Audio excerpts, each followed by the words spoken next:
Y bueno, para hacer una introducción, en el correr del curso hablamos un poco de la historia de los virus, los clasificamos, vimos la estrategia de replicación de las diferentes genomas, tanto de ADN como de ARN, vimos la patogénesis, también tuvieron charlas sobre la evolución viral y cuáles son esas bases para que los virus puedan adaptarse a diferentes ambientes, hospedadores, eh, realizar diferentes, lograr vencer los antivirales, vieron cómo los virus pueden, cómo están, se adaptan a la vida silvestre. Y en este concepto de una sola salud, donde la salud animal, la salud humana, son muy importantes, tenemos también la salud ambiental, ¿no? Y cómo los virus logran perpetuarse, establecerse en el ambiente que utilizan, obviamente, como un medio para la transmisión y infectar diferentes hospedadores. ¿Tá? En este sentido, hoy la charla va a estar basada en estos virus que encontramos en el ambiente. Entonces hoy está a cargo de la charla de el doctor Matías Castel. ¿Cómo estás, Matías? Buenas tardes, ¿todo bien? Les comento que Matías ahora está en el departamento de Salto, en el norte del país. ¿Qué temperatura tenemos por Salto, Matías? Porque acá en el sur estamos en unos 24 grados, por ahí. Me imagino allá ya estarán. Estoy de remera, por formalidad no doy la clase de musculosa, ¿no? Ah, bueno, está, eso está perfecto. Bueno, para comentarle un poquito, el doctor Matías Castel forma parte del laboratorio de biología molecular del CENUR, del CENUR del litoral. Ese laboratorio está, el jefe de ese laboratorio es el doctor Don de Colina, que por temas personales no nos puede estar acompañando hoy. Por eso le toca dar esta charla a Matías. Matías es licenciado en bioquímica y tiene un doctorado en ciencias biológicas. Y la principal vía de investigación, la línea que está él a cargo de investigación, es la de virus entéricos que afectan al ganado bovino. Entonces, él hoy nos va a transmitir cómo los virus o cuáles son las experiencias de él y su laboratorio cuando busca virus en el ambiente. Así que, Matías, toda tuya la presentación. Lo que te voy a pedir, Matías, es que vayas despacio porque tenemos estudiantes de diferentes nacionalidades, entre ellos brasileños, y bueno, capaz que un poquito, te voy a pedir que sea pausada la clase para que llegue el mensaje correctamente. Yo voy a bajar el video. Generalmente lo que hacemos es que las preguntas las dejamos al final para que haya una cierta dinámica. Y bueno, yo bajo video, audio y yo creo que ya te dice confitrión, así que bienvenido. Bueno, creo que hay un micrófono prendido. Sí, Juan Rosales, tiene el micrófono prendido, capaz que... Bueno, igual podemos ir empezando. Bueno, a ver si podés lograr compartir pantalla. Compartir. ¿Están viendo? Perfecto, se ve, Matías. Yo Bueno. bajo video, así el que tenga conexión inestable a internet puede ver bien. Y bueno, cualquier cosa del chat o consulta te la hago llegar. ¿Dale? Perfecto. Bueno, cuando quieras. Muy bien, bueno, empezamos. Bueno, buenas tardes para todos, o buenas noches, depende la hora que sea en cada uno de sus países. Muchas gracias, Andrés, por la presentación. Un viejo conocido. Nos tocó a ambos el mismo día suplantar a nuestros jefes. Bueno, como ya le dijo Andrés, vamos a hablar un poco de virología ambiental, ¿sí? Me pareció importante hacer un poquito una introducción sobre qué es la virología ambiental, a pesar de que no me considero un especialista en virología ambiental, ni mucho menos. En el laboratorio sí tenemos bastante experiencia en el tema, y me pareció que podía ser bastante nuevo para algunos de ustedes, más si vienen de la parte veterinaria, es algo que todavía no se ha estudiado mucho, y por eso voy a hacer como una introducción general, algunas cosas que me parecían relevantes sobre virología ambiental, y después sí, al final, mostrarle hallazgos relevantes de virus ambientales en Uruguay, principalmente mencionarle los trabajos que hemos realizado en el laboratorio, ¿sí? Obviamente no voy a entrar en detalle de cada uno de ellos, pero sí dejárselos, y si alguno después tiene interés y quiere andar en el tema, y le interesa algún trabajo en particular, lo puede leer, y bueno, ya les digo que acá está mi mail, y nosotros, desde Rodney para abajo, todos estamos abiertos a colaborar o a responder preguntas, dudas que tengan, más allá de lo que va a ser la clase de hoy. O sea, si el día de mañana alguno quiere empezar en este tema y tiene alguna pregunta, alguna duda o interés en alguna pasantía o algo, nosotros en general estamos bastante abiertos a colaboraciones, así que ya les digo que no duden en contactarse. ¿Ah? Bien, empiezo la clase, o antes de empezar realmente en el tema, tenía que mencionar a estas dos personas. Bueno, uno es Rodney Colina, como le dijo Andrés, él es el director del laboratorio, es quien les iba a dar la clase, que bueno, al final no pudo estar, y me pidió a ver si podía darla yo en su lugar, y es por eso que estoy acá. Y el otro es Matías Victoria, digo, es importante mencionarlo porque es, junto con Rodney, sí, que colideran, digamos, la línea de investigación en virología ambiental, pero él es quien se ha especializado en este área, digamos, ¿sí?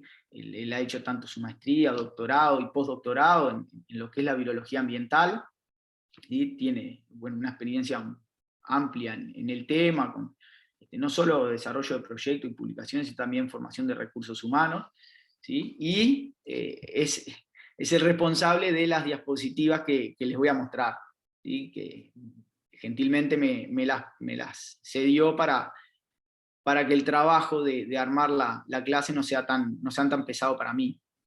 Así que, bueno, también un agradecimiento para él.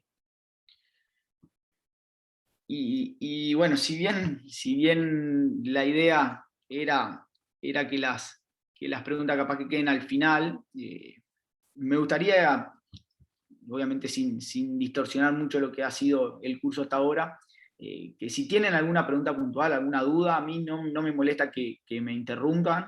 Matías, estamos, o sea, la dinámica la marcas vos, si querés, Bien, no hay problema, eso. perfecto. No, simplemente decirle, digo, está bien si hacemos la pregunta final, por mí no hay problema, pero si alguno tiene algún comentario para hacer, o quiere aportar algo, o si quiere preguntar, por mí, decirle que no hay ningún problema. Al revés, creo que esta metodología, esta virtualidad, tiene muchas ventajas. Una de ellas es que se den este tipo de cursos, digo, a mí me parece genial que haya un curso de este tipo en Uruguay, donde hay docentes de diferentes países, y no solo docentes, sino también estudiantes. Me parece que eso es bien importante. Entonces, creo que la virtualidad tiene esa ventaja, y tiene un poco la desventaja de que yo estoy hablando a una pantalla y no sé si del otro lado ustedes están prestando atención. Uno a veces, cuando da una clase presencial, puede ver las caras, si se están durmiendo o no, si hay que cambiar mover un poco la clase o no. Por eso si quieren participar, bueno, al menos los que se mantengan participando, sé que están ahí, no se durmieron. Empiezo porque no sé si está en el tema, a ver si alguno sabe qué es la virología ambiental, o de qué trata, o qué pueden decir, o si saben algo, qué se les ocurre. Creo que el nombre lo dice todo, pero si alguien quiere decir a ver qué le parece,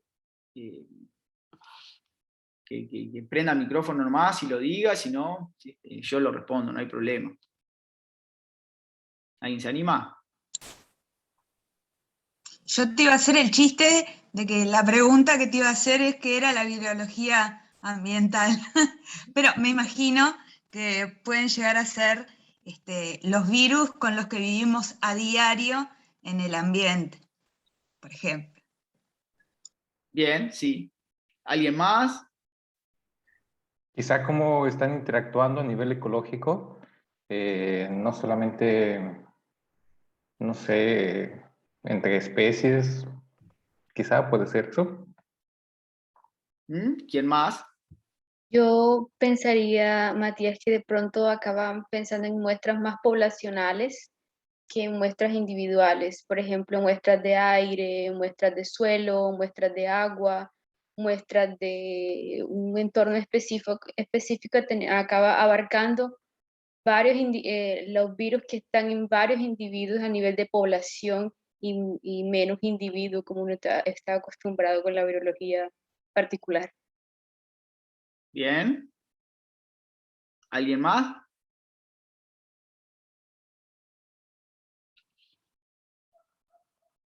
Bien, sí, básicamente es lo que dijeron.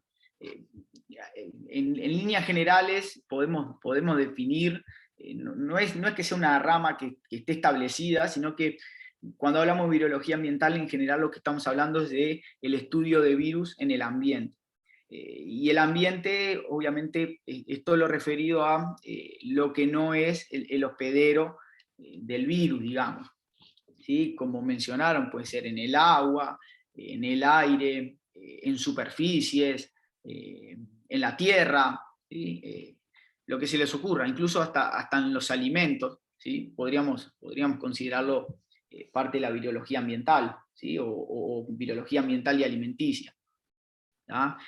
Básicamente es eso, no solo la detección, que es importante, también el estudio de cómo se pueden llegar a transmitir, la dinámica de transmisión, cómo utilizan, por ejemplo, el agua algunos virus, o cómo son transmitidos a través del agua.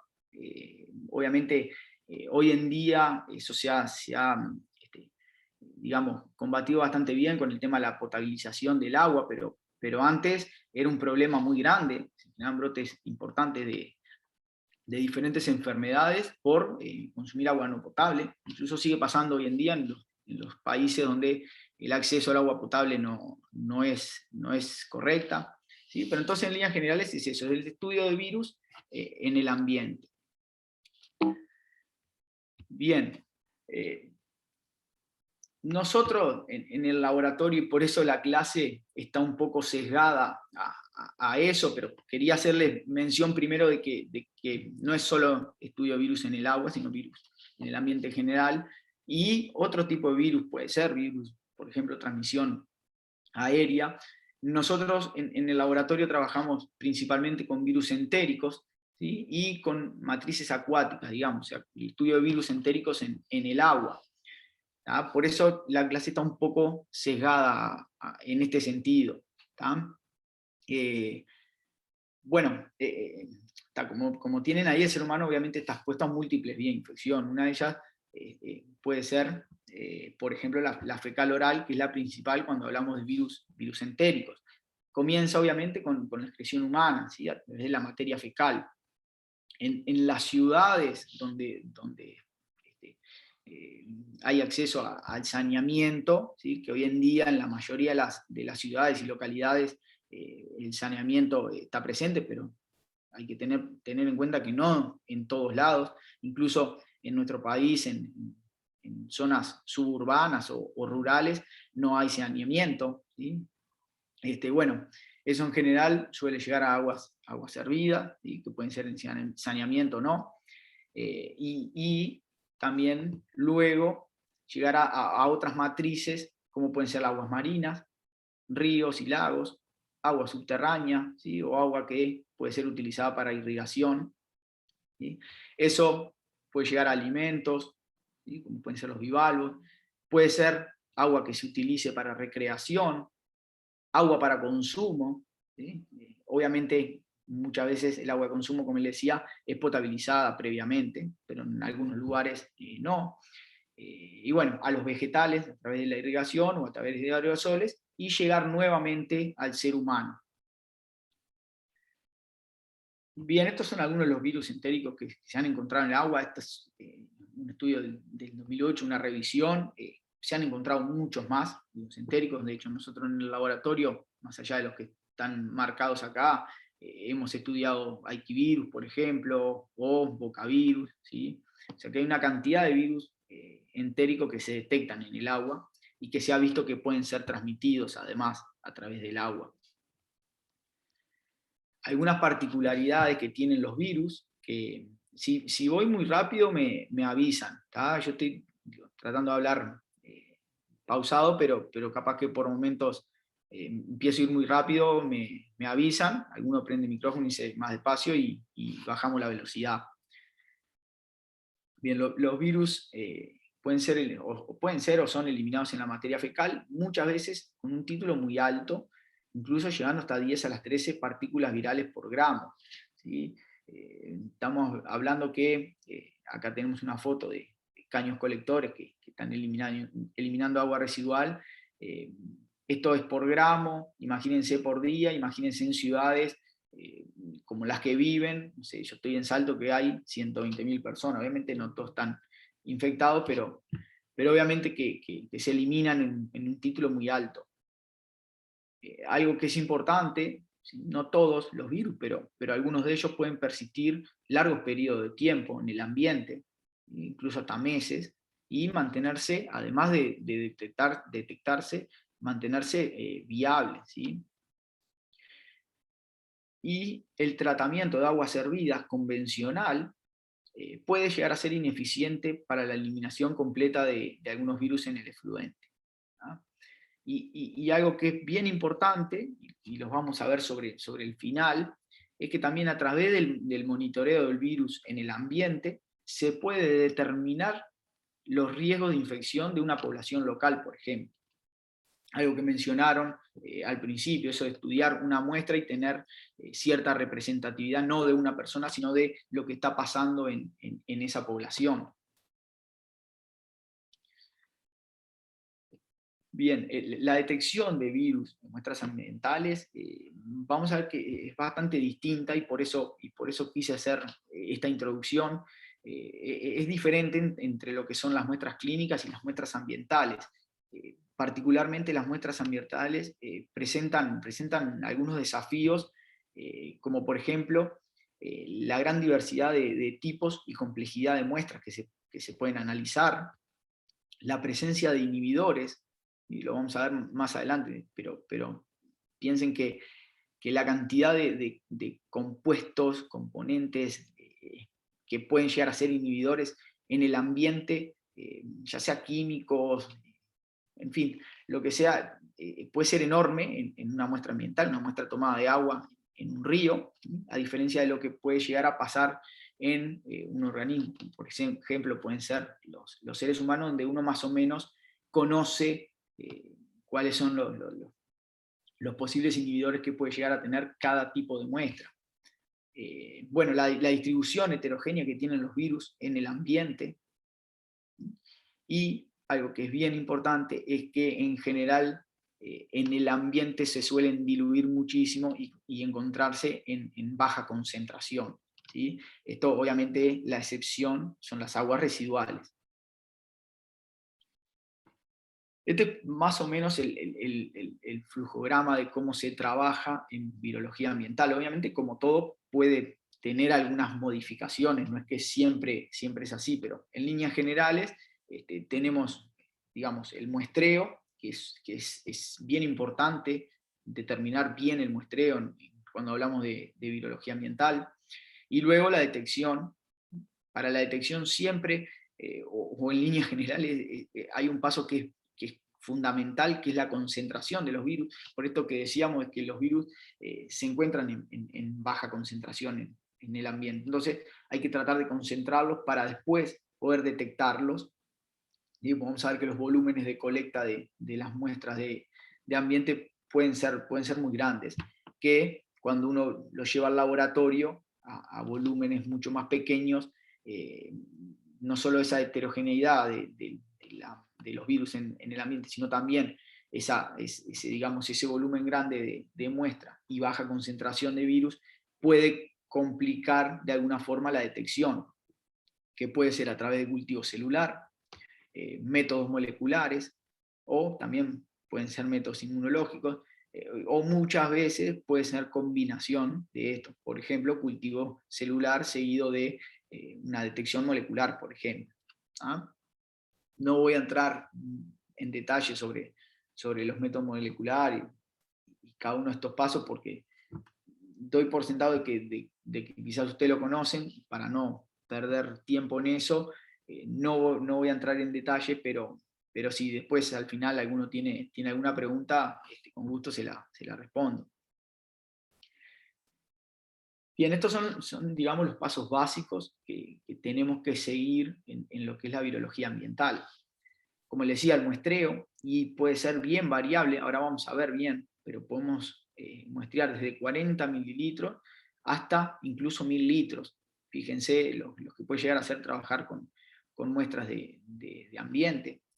Como les decía, el paso de concentración, que es un paso clave en virología ambiental, y luego la detección e incluso puede ser la caracterización viral. ¿Ah? Bien, sobre el muestreo, es importante tener en cuenta que la muestra tiene que ser representativa, ¿sí? Dependiendo obviamente del tipo de agua a estudiar y el volumen de colecta. Hay que determinar con un sentido cuál es la frecuencia de detección que uno va a hacer, ¿sí? Puede ser diaria, puede ser semanal, puede ser quincenal, por mes, el tiempo en que uno va a extender el muestreo, si lo va a hacer en 1 año o lo va a hacer a 2 años, ¿sí? Son puntos que son bien importantes determinarlos según obviamente el objetivo que uno tenga con el trabajo que va a realizar. Los puntos donde uno va a colectar, ¿sí? Esto también es importante. No es lo mismo colectar una muestra, aunque sea muestra del río, por ejemplo, acá tenemos el río Uruguay cerquita, no es lo mismo aguas abajo de la salida del caño colector del saneamiento que aguas arriba. Obviamente las posibilidades de detectar virus no es la misma si es aguas abajo que si es aguas arriba digamos, de donde salen, donde se vierte el agua residual.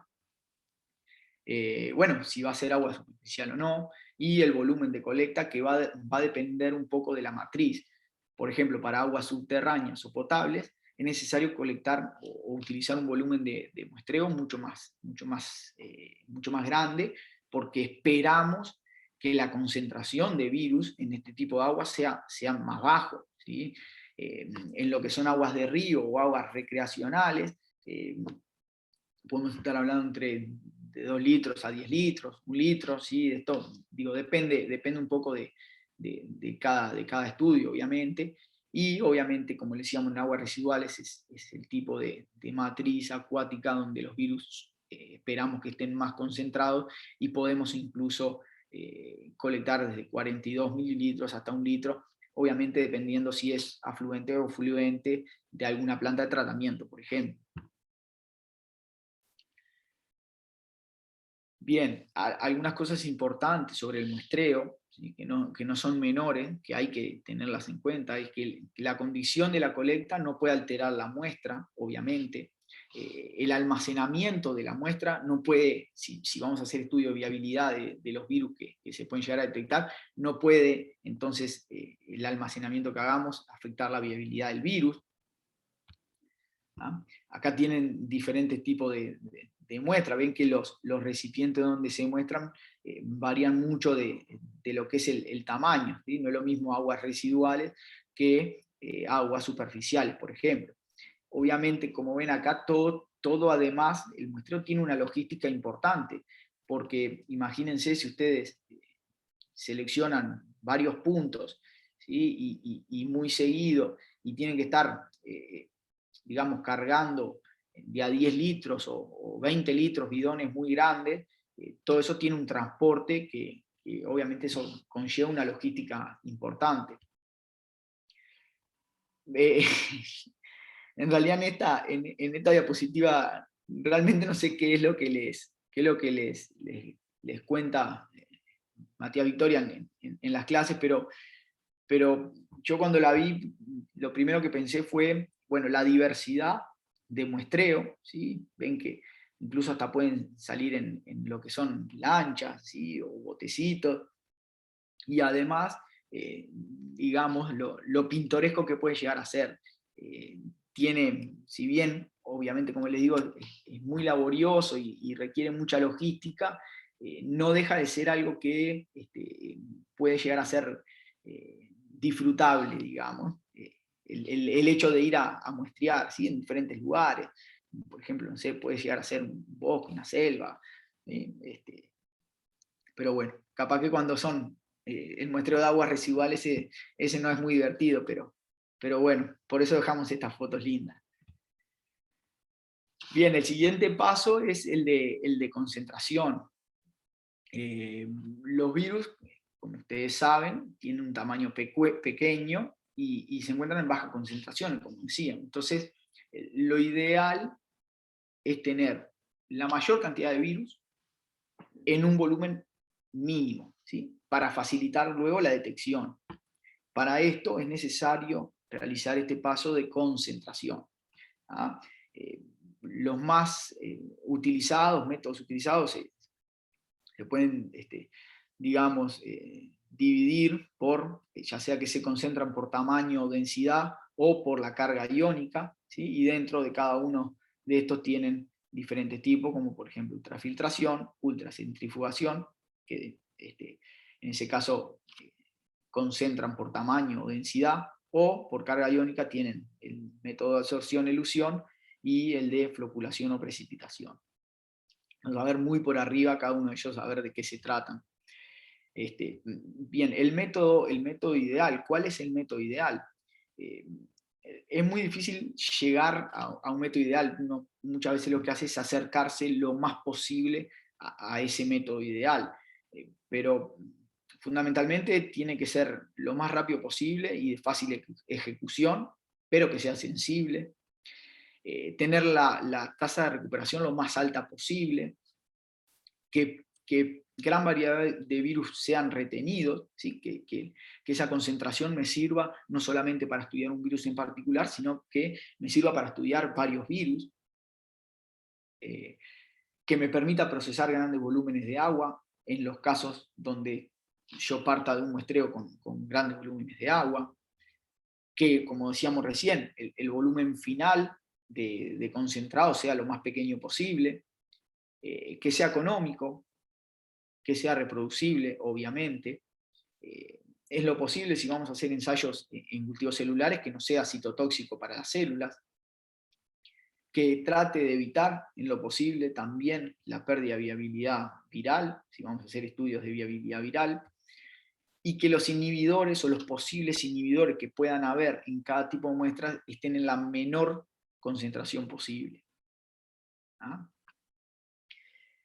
¿Cómo elegir el método? Bueno, lo elegimos en base a la eficiencia de recuperación, las limitaciones de volumen y peso, ¿sí? Ahora vamos a ver que hay algunos métodos que tienen algunas limitaciones, el tipo de muestra, el virus que vayamos o los virus que vayamos a estudiar, y bueno, lo que decía recién a lo último, la existencia de componentes que puedan interferir en el proceso o en los métodos de detección.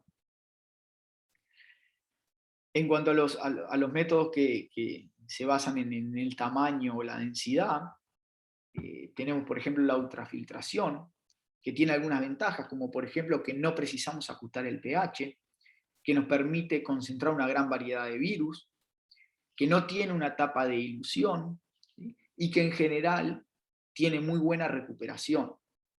Pero obviamente tiene algunas desventajas, por ejemplo el volumen de agua, del cual nosotros partimos, no puede ser muy alto, la turbidez del agua, y además que tiene un costo elevado. Cuando uno va a analizar muchas muestras durante mucho tiempo, obviamente esos costos empiezan a hacer que este método pueda ser una desventaja. En cuanto a la ultracentrifugación, bueno... Disculpa, Matías, sí, quisiera preguntarte digamos, en la slide anterior, sí, este filtro que muestras ahí, ¿ese es el para hacer la ultrafiltración? sí, sí. ¿Cuál es la capacidad cuál es el volumen que se filtra ahí? Yo, no lo he usado en el laboratorio, pero nosotros, Matías Victoria, por ejemplo, lo ha usado, y lo que hacen es, yo ahora les voy a mostrar al final, hacer una concentración inicial por algún otro método, y después utilizar este. Yo no sé, anda en el torno de los mililitros. Realmente el volumen, para ser honesto, no lo sé. También, otra cosa, hay cosas que quizás no las tenga del todo claras, y son bienvenidas las preguntas, y yo lo que les prometo es anotármelo, bueno, y respondérselo después. Les puedo mandar a Rodrigo, o bueno, de alguna forma contactarme con ustedes y responderle las preguntas que no pueda hacerla ahora. Es en el torno de los mililitros, yo no sé si son 2, 5 o 10 mililitros, ¿sí? Pero es un volumen bajo. Entendí, muchas gracias. A las órdenes. Bien, en el caso de la ultracentrifugación, puede ser no selectivo, ¿sí? O también podemos separar diferencialmente los virus, ya que cada virus tiene un coeficiente de sedimentación diferente, ¿sí? En general, nosotros, cuando hemos utilizado la ultracentrifugación, lo hemos hecho para que concentre la mayor cantidad de virus, y no hacerlo tan selectivo. Nuevamente, en este caso también estamos hablando de volúmenes pequeños, ¿sí? Acá depende un poco del rotor. En este sí hemos trabajado un poco más en el laboratorio, depende de la ultracentrífuga, ¿sí? Y del rotor que tengan presente, pero este sí ya podemos trabajar con volúmenes un poco más grandes, como por ejemplo pueden llegar a ser 50 mililitros, ¿sí? Muchas veces estas centrífugas tienen la capacidad de poder colocarle diferentes rotores con diferentes tamaños, ¿sí? Según el tamaño del tubo que se pueda colocar, es el volumen que vamos a utilizar, pero no deja de ser volúmenes pequeños, ya que si nosotros queremos trabajar con muestras de más de medio litro, ya es seguro que no la podemos utilizar este método. Bueno, el equipo es muy costoso. Nosotros, cuando hemos utilizado, no tenemos acá en Salto, por ejemplo, y bueno, teníamos que viajar a Montevideo para concentrar los virus, y como les decía, imagínense que las colectas son cada 15 días, entonces cada 15 días hay que viajar con todas esas muestras a Montevideo para poder concentrarlas, para después volver a Salto y seguir adelante. O sea que el costo del equipo no deja de ser una limitante o una desventaja. Y bueno, que no es del todo adecuado para aguas muy turbias. Y en cuanto a los métodos que se basan en la carga iónica, tenemos el de absorción y elusión, y básicamente lo que hacemos es utilizar una matriz específica donde se da la absorción de los virus, y quedan adheridos, absorbidos en esta matriz, y luego los tenemos que eluir. Y como les decía, muchas veces podemos hacer este primer paso, obtener un concentrado, y luego realizar una concentración secundaria. Bueno, se basa rápidamente en el punto isoeléctrico de los virus, ¿sí? En general los virus en pH entre 4 y 6,5 tienen una carga neta neutra. En el ambiente, en general, son pH más básicos, por lo tanto los virus se encuentran con carga neta negativa, ¿sí? Y bueno, en pH más ácidos los virus tienen carga neta positiva. Esto es importante porque ahora vamos a ver que hay diferentes tipos de membranas, según, bueno, pueden ser membranas positivas, por ejemplo, que pueden ser, bueno, de nylon o celulosa, se pueden utilizar por una gran cantidad de virus, ya el volumen de muestra puede ser mayor, podemos utilizarlo ya para muestras superficiales, potables, obviamente muestreos más pequeños como agua residual, bueno, también agua marina. La tasa de recuperación varía muchísimo según no solo el método, sino cómo llevamos adelante el método y el virus, pero tiene algunas ventajas frente a las membranas negativas que vamos a ver ahora, que no hay que ajustar el pH, ¿sí? Y esto es importante para virus que puedan llegar a ser sensibles a pH bajos. Nosotros, como trabajamos principalmente con virus entéricos, en general suelen ser bastante resistentes a pH bajos porque obviamente tienen que atravesar lo que es el tubo digestivo que en los humanos que tiene pH bajos. Entonces, en general para este tipo de virus son bastante adecuadas, pero puede ser que haya el caso de algún otro virus en el cual estas membranas no sean lo mejor o el mejor método para utilizar. Y bueno, tenemos también membranas negativas, ¿sí? Hay diferentes tipos y diferentes compuestos, también puede variar muchísimo el tamaño del poro.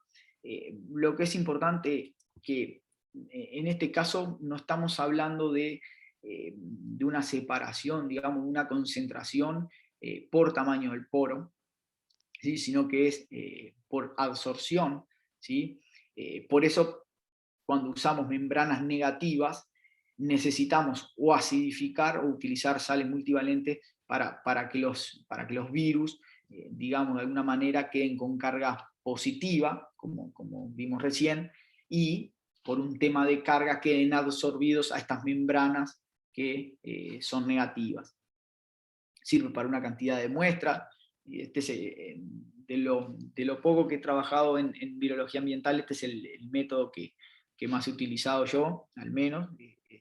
Es un método que tiene una tasa de recuperación variable, pero permite utilizar o concentrar grandes volúmenes de agua, obteniendo un concentrado final de unos pocos mililitros, ¿sí? Varía según cómo uno lo termina de ajustar al método. Y acá, bueno, ya les venía mencionando, podemos combinar métodos, como por ejemplo el método de absorción-elusión seguido por ultrafiltración, y podemos pasar, por ejemplo, de una muestra de 2 litros a 2 mililitros, y una concentración de 1000 veces. Bueno, hay otros también métodos que se basan en la absorción-elusión, pero la idea no es tampoco mencionarles todos, sino que, bueno, les quede la idea de que hay diferentes métodos, ¿sí? Y también, bueno, dentro de la carga iónica también tenemos método de precipitación o floculación, ¿sí?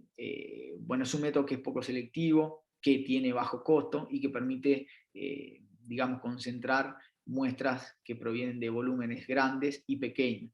Tanto es un método que es muy bueno, digamos, tiene estas ventajas que son muy, digamos, importantes.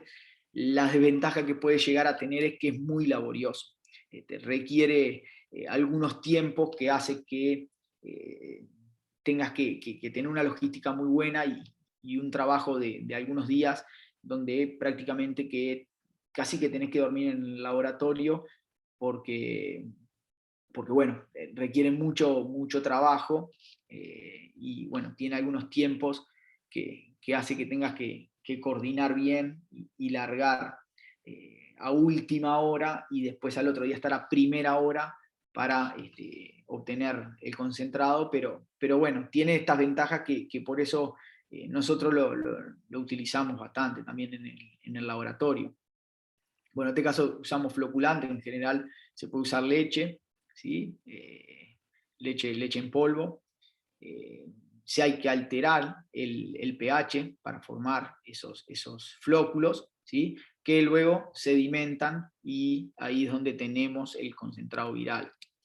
Bueno, acá tienen una foto, leche floculada, acá tienen muestras de agua, ¿sí?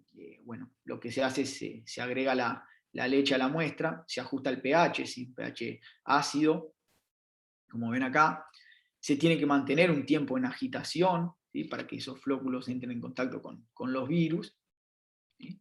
Y bueno, al final del proceso, después de lo que es la floculación, obtenemos este precipitado, ¿sí? Que vemos acá, y bueno, descartando el sobrenadante, podemos obtener virus concentrados en un volumen menor, ¿tá? Puede ser 100 mililitros, pueden ser 10 mililitros, dependiendo cuánto uno utilice para resuspender, ¿tá? Pero podemos concentrar hasta 1000 veces una muestra. Básicamente, ya lo veníamos mencionando, pero la idea de los métodos de concentración es que nosotros partimos de volúmenes muy grandes y podamos obtener los virus en volúmenes mucho más pequeños para que nos permitan luego pasar a los métodos de detección. Bueno, los métodos de detección, como le mencionaba, hay diferentes métodos de detección, puede ser el cultivo celular, ¿sí? Donde uno puede ver el efecto citopático que puede generar algún virus en una monocapa, ¿sí? Tenemos células no infectadas, en estas células infectadas con la presencia del virus se ve un efecto citopático. Esto, además de poder darnos un indicio de que tenemos la presencia de determinado virus, también nos indica infectividad, ¿sí? Que digamos, está relacionado al riesgo, ¿sí? No solo estamos detectando el virus, sino que esas partículas virales tienen, digamos, la viabilidad como para generar una infección, ¿sí? Esto nos determina que es un riesgo la presencia de ese virus en esa matriz acuática, por ejemplo, ¿sí? Pero podría llegar a ser también un alimento si estuvieran estudiando alimentos, por ejemplo. Algunas desventajas que puede tener el tema del cultivo celular, que es de difícil ejecución, uno tarda días o semanas, sobre todo si tiene que hacer pasajes seriados. En muestras ambientales pueden ser un poco traicioneras, digamos, y tener presencia de algunas citotoxinas, y eso genera la muerte de la monocapa y ver falsos positivos. ¿Sí? Y hay algunos virus o que no son cultivables, como por ejemplo el caso del norovirus, o que son muy difíciles, y sobre todo los virus que están en el ambiente muchas veces son difíciles de lograr cultivarlos, por una cantidad de motivos, pero que muchas veces los hacen que sean difíciles de cultivar, o virus que no muestren efecto citopático en los cultivos celulares. Otra cosa que también le decía es, muchas veces puede llegar a ser costoso, ya que uno tiene que mantener las células. Si uno va a hacer un estudio a 2 años, bueno, tiene que tener todo el tiempo esas células para poder hacer estos ensayos cada vez que uno va haciendo los muestreos a lo largo de ese tiempo. Bien, también tenemos los métodos moleculares, ¿sí? Posiblemente ya los conozcan. Bueno, en el caso de los virus tenemos que hacer la extracción del material genético. Pueden ser virus con genoma de ADN o de ARN. En el caso que sean con genoma de ARN, tenemos que hacer una transcripción reversa para obtener el ADN copia, y luego sí detectarlo a través de la amplificación. Puede ser PCR convencional, PCR en tiempo real, o incluso como veíamos, o como que les mencioné, me parece que les mencioné, podemos utilizar una combinación de métodos y hacer un cultivo, por ejemplo, y luego detectar el virus, y de esa forma sí estar uno seguro que ese efecto que está viendo, ese efecto citopático, es producto de la presencia de determinado virus, por ejemplo. Bueno, esto no voy a entrar en detalle de esto. Esto simplemente que si uno hace PCR convencional puede obtener la secuencia, y esto obviamente uno de alguna forma confirma las muestras positivas, confirma con seguridad de que el virus que está detectando es el que uno creía que estaba detectando. Se puede genotipar, ¿sí? Muchas veces este tipo de estudios se hacen, digamos, con muestras variadas en el tiempo con muestras clínicas y muestras ambientales, y de alguna forma ver si lo que uno está detectando en el ambiente es representativo de lo que está circulando realmente en la población, o si también puede llegar a ser el caso de que uno detecte cosas en el ambiente que no logran ser detectados por un tema de muestreo, lo que decíamos hoy. Cuando uno va a las personas muchas veces es difícil llegar a todos, tenemos personas que pueden ser asintomáticas además, y sin embargo en el ambiente uno de alguna manera estaría detectando todo lo que está circulando. Y bueno, se pueden determinar el origen del virus, análisis evolutivos, etc.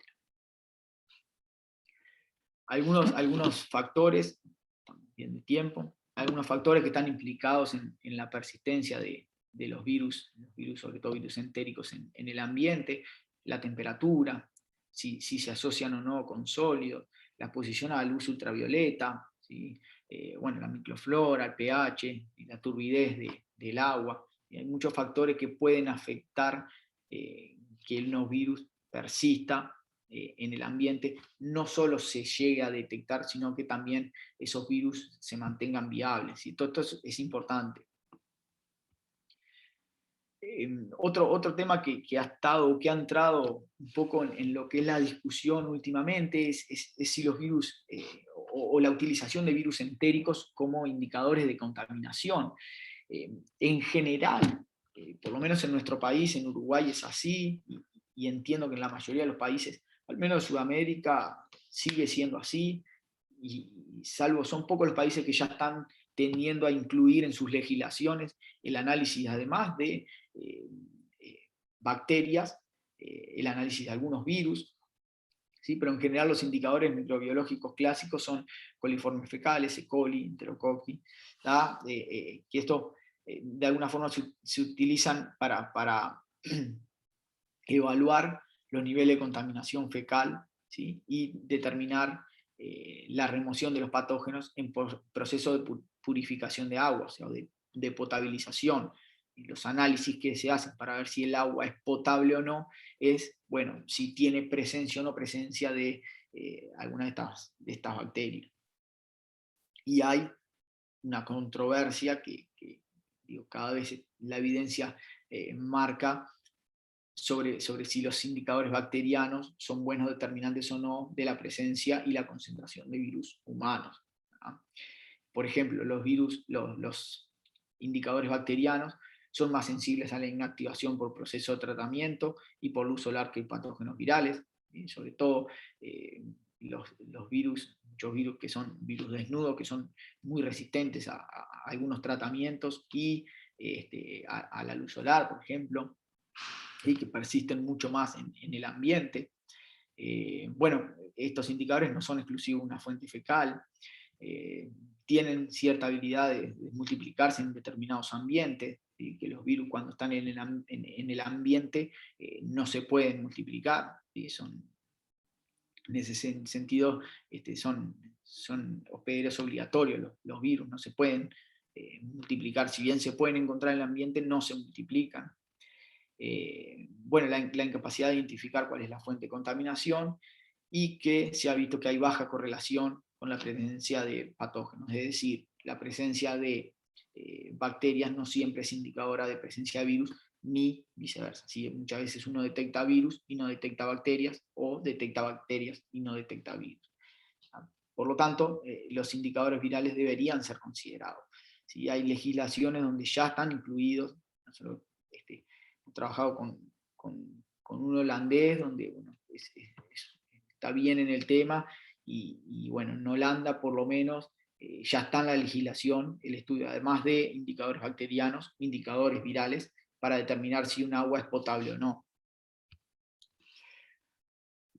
Entonces, no se preocupen, lo dejé solamente para decirle que uno puede ir un poquito más allá y hacer lo que son análisis de riesgo, se llama. Es decir, la detección de ese virus, ¿sí? No siempre va a ser, digamos, no siempre va a generar una infección en una persona ni una enfermedad.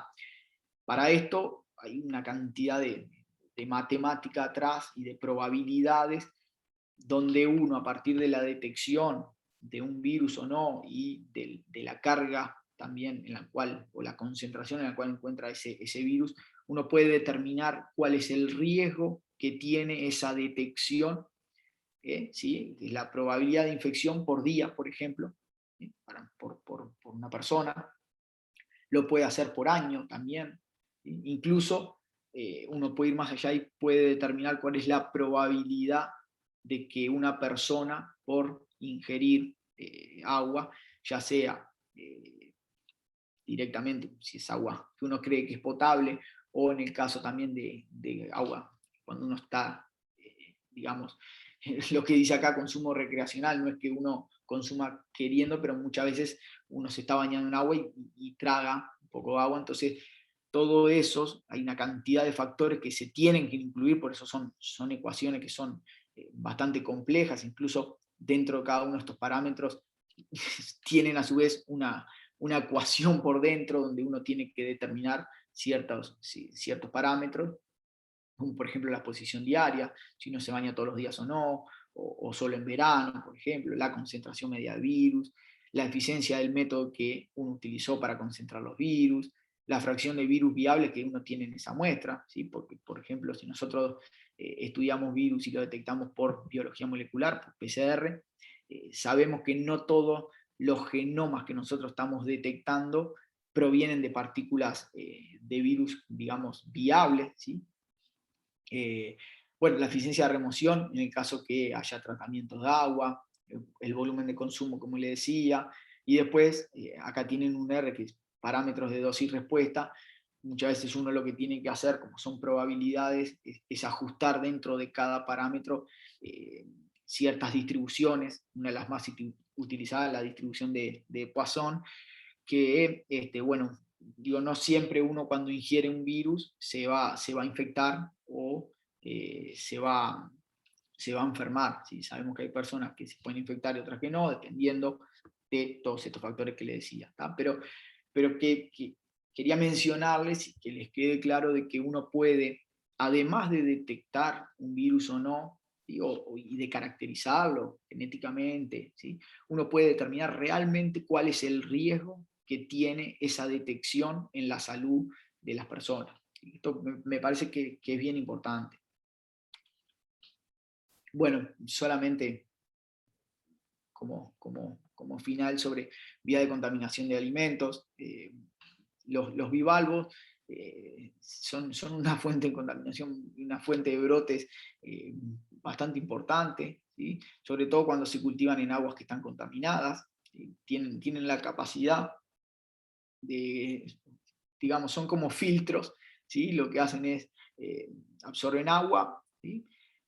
Digamos, eliminan el agua, pero van concentrando los virus, los bivalvos mismos, entonces cuando uno los consume, tiene una concentración de virus muy alta. Bueno, en el caso de que los manipuladores de la comida estén contaminados, bueno, si las superficies están contaminadas, donde uno apoya los alimentos, y en el caso de los alimentos que se consumen crudos, si fueron irrigados o lavados con agua contaminada.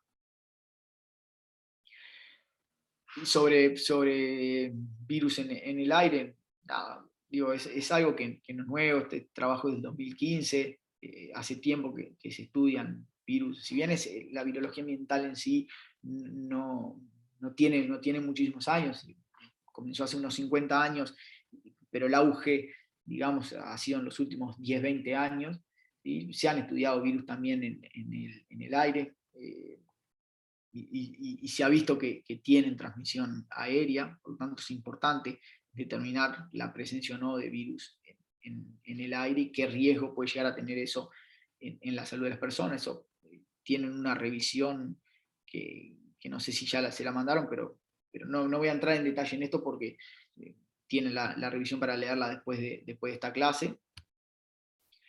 Bueno, acá tienen algunos datos sobre persistencia de diferentes coronavirus, que es la vedette del momento, ¿sí? En diferentes superficies inanimadas, ¿sí? También se detectan virus en superficie. Y ahora sí entramos a lo que son, digamos, los hallazgos relevantes virus ambientales en Uruguay. Yo en realidad esta parte digamos, mi intención fue mencionarles los trabajos que hemos venido haciendo, o que han venido haciendo en el laboratorio. Yo digo, no estoy de lleno, digamos, lo que es la virología ambiental, pero en el laboratorio sí se ha trabajado mucho. Cuando pensé cómo empezar, digamos, esta parte, me pareció que era importante contextualizarlo, sobre todo porque habían estudiantes de otros países, y bueno, no es un detalle menor la ubicación donde tenemos nosotros acá en Salto, ¿sí? Bueno, en el 2010 la universidad apostó a un proceso de descentralización que fue muy importante, porque era no solo acercar la investigación al interior de Uruguay, sino también la universidad, ¿sí? Si bien una clase en ese sentido ha sido algo muy bueno, pero que a su vez, como ven acá, nosotros nos instalamos en un salón de clases que lo adaptamos al laboratorio, ¿sí? Pero digamos, el apoyo que hubo para que se haga investigación, y también la respuesta de los investigadores que se radicaron en esta región, hizo que 10 años después contemos acá, bueno, es donde estoy ahora en este momento, con una plataforma de investigación de última generación, nuevita, ¿sí? Incluso la instalación que tienen acá al fondo, no sé muy bien esto gris, es un laboratorio de bioseguridad 3, que es el primero que va a haber, porque en realidad ya está inaugurado, pero falta la certificación, que bueno, por todo esto de la pandemia, como en Uruguay no habían, los certificadores tenían que venir del exterior y todavía no han podido venir a certificarlo, pero bueno, va a ser el primer y único laboratorio de bioseguridad 3 en Uruguay, digamos, ¿sí? Todo esto en parte se dio por apoyo obviamente de la universidad, pero también por una respuesta de los investigadores que se radicaron acá. Bueno, este es un trabajo, el primer trabajo que se publicó en lo que es virología ambiental, que es fue un estudio de virus gastroentéricos en aguas residuales que eran directamente descargadas al río Uruguay. Otra cosa que me parece importante mencionarlo, este muestreo se realizó en Bella Unión, en Salto, Paysandú y Fraiventos, ¿sí? Eran 4 localidades, donde la descarga del agua residual al río se hacía directo. O sea, el caño colector del saneamiento colectaba toda el agua residual, digamos, todos los desechos de las personas, y se vertía directamente al río. El mismo río donde después los salteños, los sanduceros, todos utilizan en el verano, por ejemplo, como recreación, ¿sí? Es la playa que tenemos. En Salto también se utiliza mucho, hay muchos deportes acuáticos, se utiliza durante todo el año. Y también, obviamente, es el mismo río que se utiliza para colectar agua, para ser potabilizada y después distribuida para toda la población. En este sentido, también durante este proceso se logró que, por lo menos en Salto, ya tengamos una planta de tratamiento de aguas residuales, ¿sí? Entonces ahora el agua es, digamos, tratada, es descontaminada y es eliminada así luego al río, pero luego de un proceso de tratamiento que no es menor. Tengo entendido que en Paysandú están por instalar una también, o sea que estamos tendiendo a, bueno, por lo menos tener un poco de conciencia en ese sentido, como le decía Andrés, un poco de ese tema que está hoy de moda, y creo que es bueno que esté, que es una salud, ¿sí? No es solo la salud humana, sino que la salud del ambiente, la salud de los animales también afectan nuestra salud. Bueno, de estos resultados estudiamos tres virus: rotavirus, norovirus y astrovirus. Bueno, es un trabajo que llevó adelante Matías Victoria. Y bueno, lo que vieron a grandes rasgos es que detectaron los 3 virus durante todo el año. pero principalmente rotavirus y astrovirus vieron un patrón de estacionalidad, con mayor frecuencia de detección en los meses más fríos, por ejemplo. Sí, eso es algo que se ha visto a nivel general y era algo esperable, pero en el caso de norovirus fue observar una detección a lo largo de todo el año. ¿Sí? Bueno, mencionarle algunos otros trabajos, por ejemplo, se estudiaron y se clasificaron astrovirus clásicos humanos, ¿sí?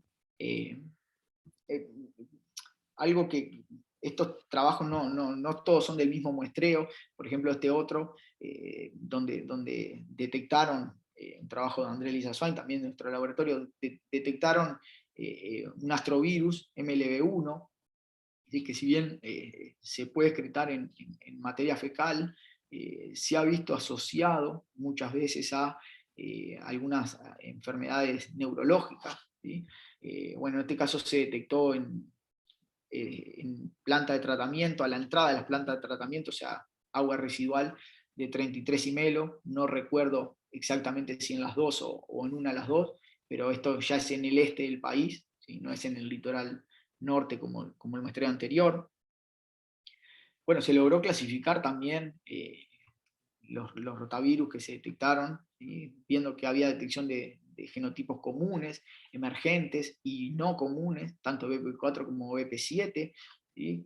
Esto nos da una idea de, digamos, lo que decíamos hoy también, y que dijo una compañera cuando empezábamos, la idea general de lo que es lo que circula en la población, no solamente en cada una de las personas, y vimos que hay una diversidad de virus que se están excretando, que es bastante importante.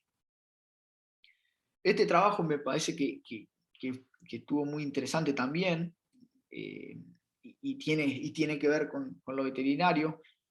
Quizás podría haber entrado un poquito más en detalle en este, ahora que me doy cuenta. Pero bueno, se detectó en aguas residuales la presencia de norovirus canino y astrovirus canino. Solamente por este trabajo fue una sorpresa. Creo que no se esperaban detectar ni norovirus canino ni astrovirus canino en muestra de agua residual, cuando uno en principio tendería a pensar de que iba a detectar virus que afectan a los humanos. Pero bueno, esto fue un hallazgo muy interesante. No se pudo determinar si esos norovirus se debían a algún salto interespecies y una zoonosis, y que personas, por estar en contacto tan cercano con sus perros, pudieran haberse infectado con estos virus caninos, o si también existe la posibilidad de que en algunas casas algunas personas eliminaran la materia fecal de los perros que juntan, también por el saneamiento, digamos, y por el paso sanitario, water, como le llaman. Entonces, por eso se detecten esto, pero no deja de ser un hallazgo bien interesante. Bueno, como decía también, se estudiaron otros virus no tan comunes, como por ejemplo Aikivirus, se detectó una frecuencia bastante importante de Aikivirus. Este me pareció que estaba bueno porque hacía demostraba bastante, y un poco vuelvo a lo que dijo la compañera, de esa diversidad que podemos detectar en el ambiente, que nos marca la diversidad viral que puede llegar a haber en una población. Este es el caso de norovirus. Bueno, estos son los muestreos, hay 6 lugares donde se muestrearon. Vemos que en lo que es el litoral norte hay una diversidad, digamos, de genotipos bastante importante, son estas 4 de acá. ¿Sí? Y bueno, en lo que es el este del país, un poquito menor. Pero vamos a ver que el este del país tuvo una característica bastante importante en el tiempo que duró este muestreo.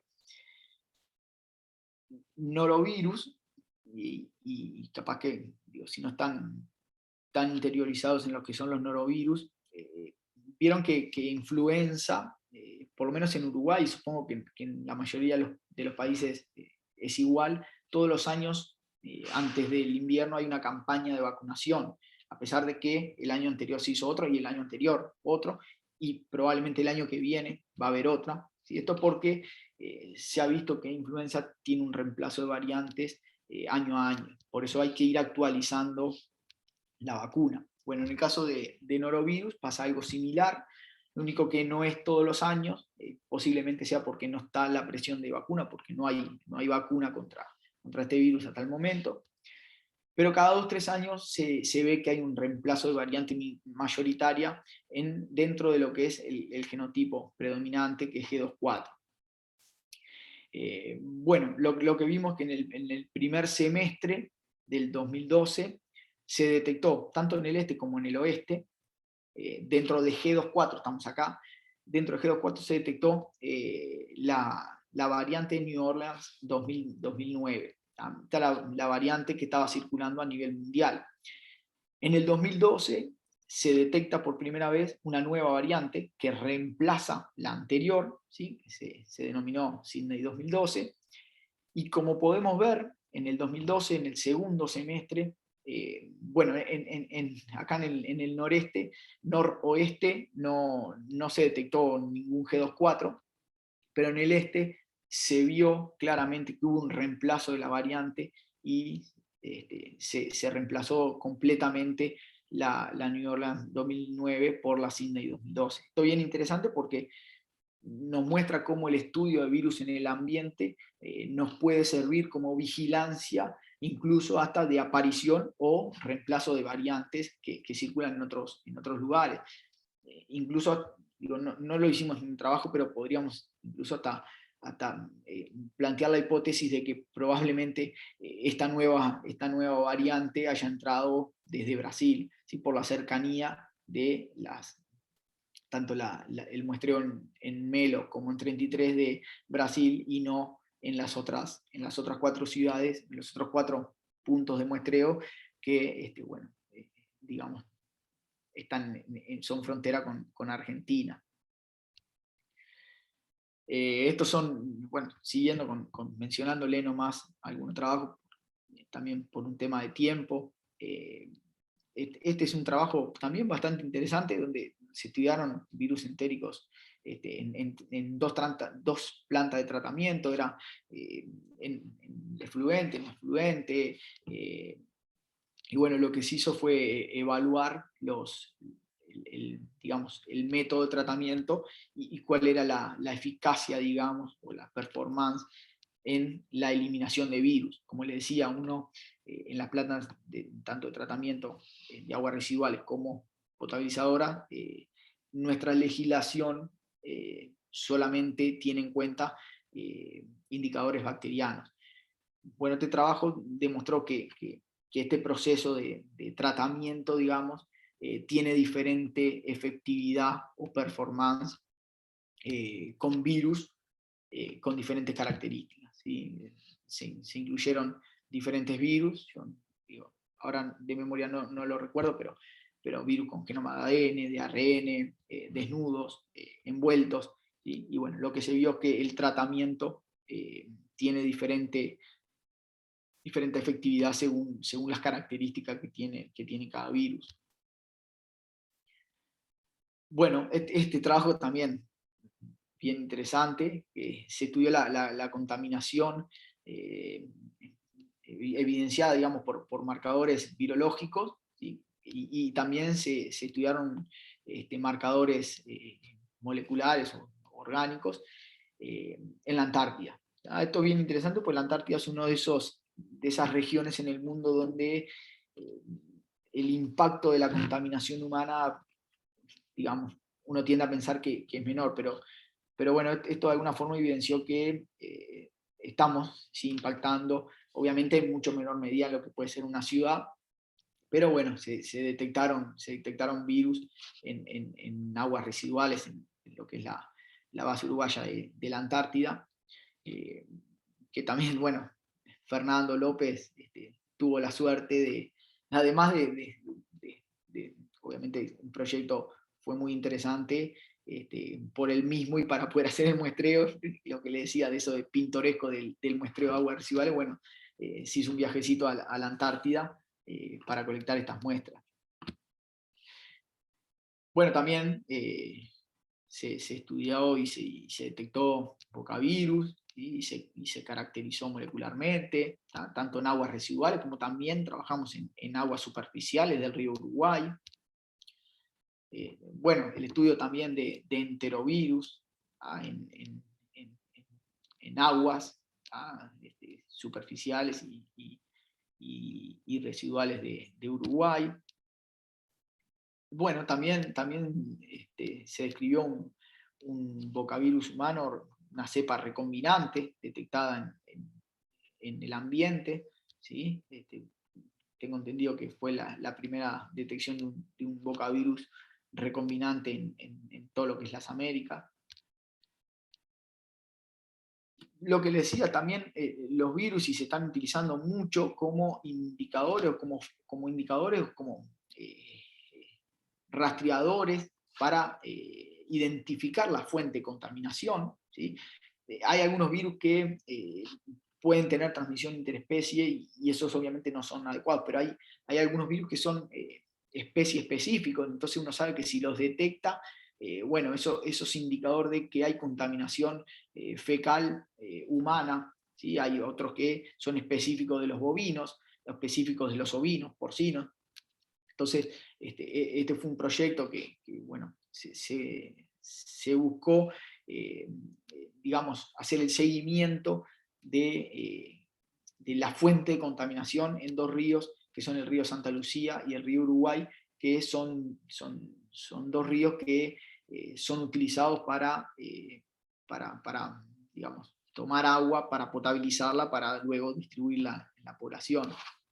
Eso me parece que es una ventaja que tienen los virus que es bien interesante, poder determinar, bueno, tengo un río contaminado, bueno, el impacto es mayor por contaminación humana, o también hay contaminación bovina, ovina, o lo que uno considere que pueda ser relevante incluir, dependiendo del país o la región, obviamente. Este fue un trabajo un poco más in vitro que hicimos, lo que fue en colaboración con un ingeniero, Pablo Damaso. Lo que hicimos fue estudiar, ¿sí? Y modelar cómo es el transporte tanto de rotavirus como de norovirus. Lo que se hizo fue hacer una especie de, digamos, simulación de lo que es el acuífero y lo que es, digamos, la matriz de tierra, agua, sobre todo en los sistemas de lo que es el acuífero acá de Salto y el Arapey, ¿no? Y ver, hacer pasar los virus y ver cómo es que se van liberando, ¿sí? En el tiempo estos virus, ¿no? Para un poco entender cómo es ese proceso que ocurre desde que un virus cae en la superficie del suelo y bueno, obviamente va filtrando hasta que llega a las aguas, a las aguas subterráneas, que se sabe que se detectan en aguas subterráneas, que muchas veces son utilizadas para consumo humano, no solo para irrigar, sino también incluso directamente para consumo. Lo que les decía sobre el análisis de riego, ¿sí? Estos son trabajos más recientes. Bueno, se detectó y se cuantificó y se determinó cuál era el riesgo de esa detección y cuantificación de rotavirus en ríos de Uruguay, ¿sí? O sea, determinar, bueno, cuál es la probabilidad de que si una persona se baña en el río Uruguay tantas veces por año, se infecte y bueno, también incluso la probabilidad de que se enfermen. Lo que le decía recién, que la legislación en Uruguay, bueno, la legislación, primero que el agua subterránea se utiliza con frecuencia para actividades agrícolas, irrigación, bueno, para utilizar para consumo también de animales, pero también para consumo humano. Sobre todo hay que urbanas, pero sobre todo áreas suburbanas y rurales, al menos en nuestro país es así, y donde todavía el acceso al agua potable no es para todas las personas. Si bien estamos muy avanzados en ese sentido, bueno, hay lugares que obviamente todavía no llega.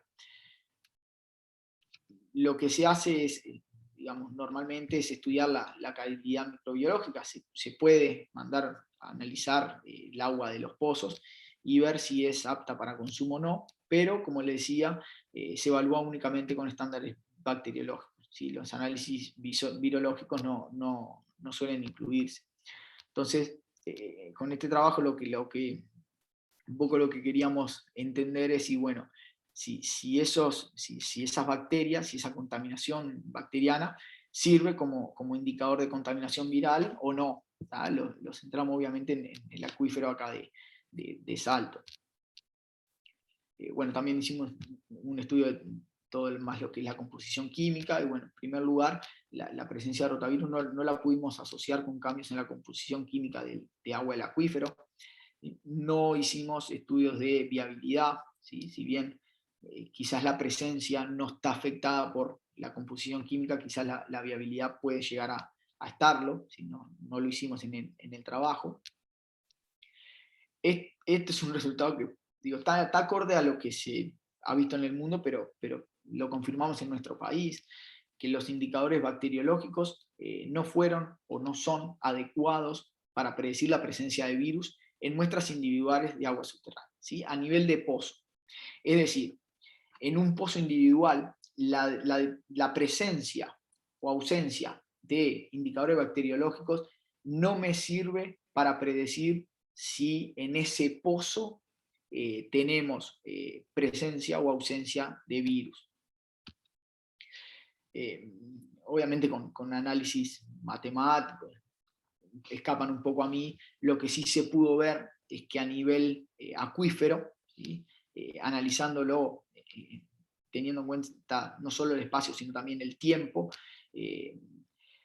puede ser que los indicadores bacterianos nos den una idea del grado de contaminación viral, ¿sí? Pero como le digo, a escala del acuífero, no podemos determinar si en un pozo o en otro tenemos virus o no, pero sí a nivel general, ya que a partir de la cantidad de pozos que tienen contaminación bacteriana, se podría estimar el número de pozos con contaminación viral. No vamos a saber cuáles, pero vamos a saber que de todos los pozos, cierto porcentaje va a tener contaminación viral o no. Pero bueno, de todas formas, no deja de ser un resultado importante de que los indicadores bacteriológicos no son adecuados a nivel de pozo, ¿sí? Entonces, sería importante, sobre todo en aquellos establecimientos, aquellas casas donde consumen el agua subterránea, se les incluyera también un análisis viral. Y ya estoy terminando, en este momento no queda mucho. Este trabajo sí le voy a mostrar un poquito más, porque en este trabajo sí estuve bien involucrado, fue parte de lo que fue mi tesis de doctorado, y como les decía, yo trabajo más que nada en virus que afectan a los bovinos, virus entéricos, los mismos que venía mencionando, pero en lugar de estudiarlo en humanos, yo lo estudio en bovinos. Me pareció que estaba interesante mostrárselo porque entiendo que quizás la mayoría de ustedes tengan una formación más veterinaria, ¿sí? Bueno, el trabajo lo que buscó a grandes rasgos fue determinar la prevalencia y la viabilidad de rotavirus en aguas que son utilizadas para consumo de los terneros en los tambos de nuestro país. ¿Ah? Bueno, en cuanto a la obtención de las muestras, muestreamos tanto bebederos, directamente los bebederos, como pozos, o sea, agua subterránea, ¿sí? Siempre es agua que terminaba siendo consumida por los terneros. La idea de muestrear en los pozos y en los bebederos fue que, bueno, en los pozos la contaminación es más basal, digamos, y en los bebederos tenemos la contaminación del agua, pero también la contaminación directa a los terneros, que, bueno, obviamente no tienen mucha higiene, y bueno, pueden defecar directo o llevar del piso a el bebedero, a la muestra, materia fecal que pueda llegar a tener presencia de virus. Analizamos un total de 202 muestras, un muestreo que fue representativo de lo que es la cuenca lechera de Uruguay, ¿sí? Esto fue un estudio que se hizo para para determinar cuántos establecimientos había que muestrear para que los resultados que nosotros obtuviéramos sean representativos realmente de lo que pasa en los tamos en nuestro país. El método, como les decía, que utilicé el método de filtración, que en realidad se basa, se le dice filtración porque tiene un proceso de filtración, pero es el método de absorción y elusión, ¿sí? Bueno, partíamos de medio litro y obtenía un concentrado viral de 4 mililitros. Bueno, acá tienen que el muestreo era representativo de la cuenca lechera de nuestro país. Esto es el método, a grandes rasgos, cómo es que funciona. No voy a entrar en detalle, pero les queda acá por si lo quieren ver después. ¿Sí? Bueno, utilizamos una membrana negativa, y por eso teníamos que agregarle, cloruro de magnesio, le agregamos para que los virus queden absorbidos en la membrana, lo lavamos con ácido, y luego la dilución es con una base para cambiarle la carga y permitir que los virus se liberen de la membranita, y bueno, al final tenemos que neutralizar esa base con ácido. ¿Tá? Sobre los principales resultados, bueno, detectamos en el 35% de las muestras que analizamos la presencia de rotavirus, ¿sí? O sea que son aguas que están, si bien son utilizadas para el consumo de los terneros, están bastante contaminadas, ¿sí? Una de cada 3 muestras tenía presencia de rotavirus. Era esperable que en los pozos, por lo que les decía anteriormente, que en los pozos la frecuencia sea menor, y solamente el 20% de los pozos dio positivo, lo cual no es menor, porque tenemos una contaminación importante a nivel de pozos, y en los bebederos es mayor porque, bueno, en general el agua que está en los bebederos proviene de pozos, pero que además se le suma la contaminación esa que les decía directa de los terneros. Bueno, vimos en lo que es el estudio en las aguas, vimos un marcado patrón de estacionalidad, ¿sí? En todos los tipos de muestras, tanto en los contenedores, en los bebederos, como en los pozos, ¿sí? También obviamente a nivel de total de muestras, ¿sí? Una mayor frecuencia de detección en los meses más fríos. Esto también lo habíamos visto cuando habíamos estudiado en lo que es en aguas residuales de humanos, y mayor frecuencia de detección de rotavirus en aguas. Sin embargo, cuando esto también estudié muestras clínicas, en lo que fueron las muestras clínicas no observé este patrón de estacionalidad, o sea que es algo que se ve en el ambiente que no se vio tan claramente en la parte clínica.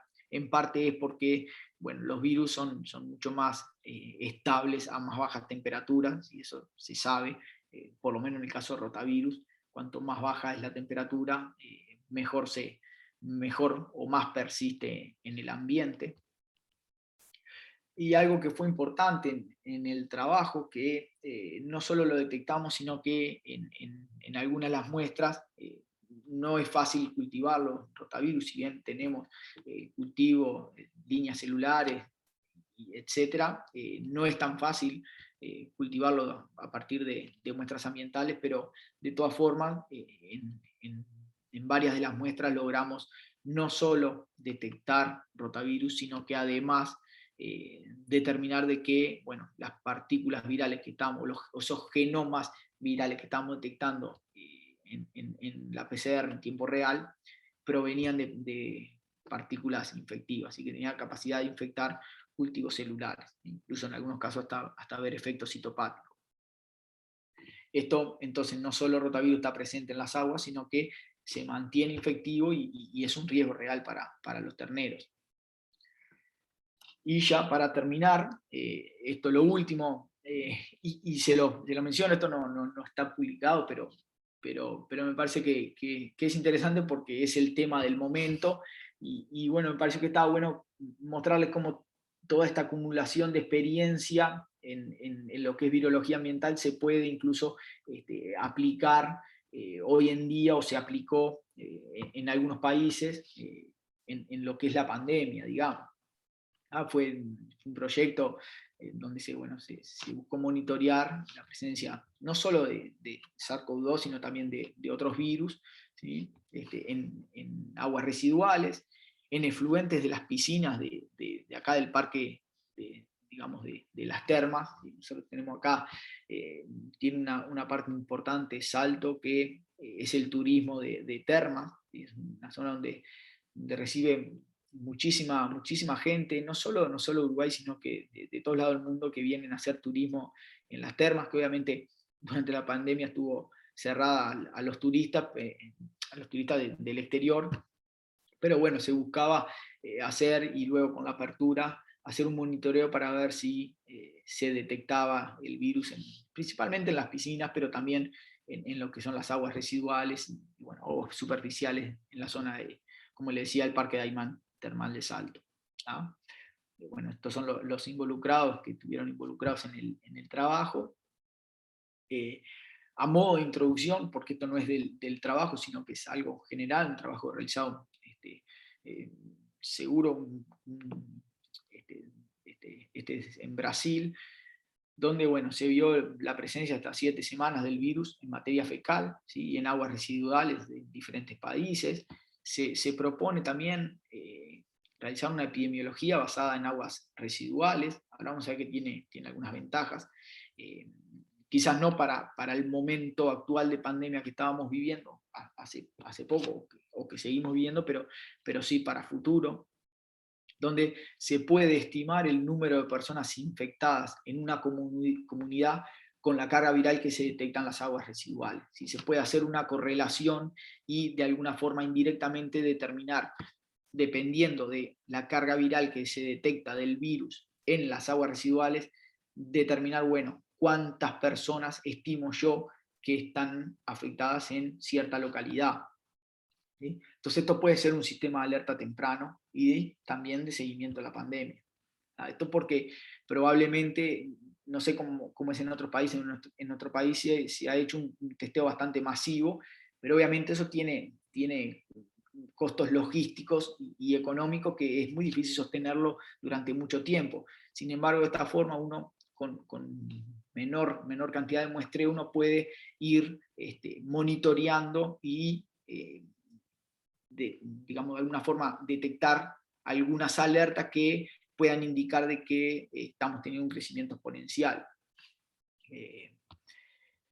Bueno, esto sobre el periodo de colectas y bueno, los muestreos. Vieron que agua residual se colectaron 50 mililitros. Bueno, agua superficial siempre es mucho más, 10 litros. ¿Sí? Y nada, no quiero aburrirlo, y ya estamos bastante en tiempo, y capaz que hasta están dormidos, pero como ven acá, la muestra, en general todas las muestras fueron negativas a SARS-CoV-2, ¿sí? Solamente la última muestra, que se corresponde al agua residual, ¿sí? En Daymán, donde ya estaba habilitado el turismo.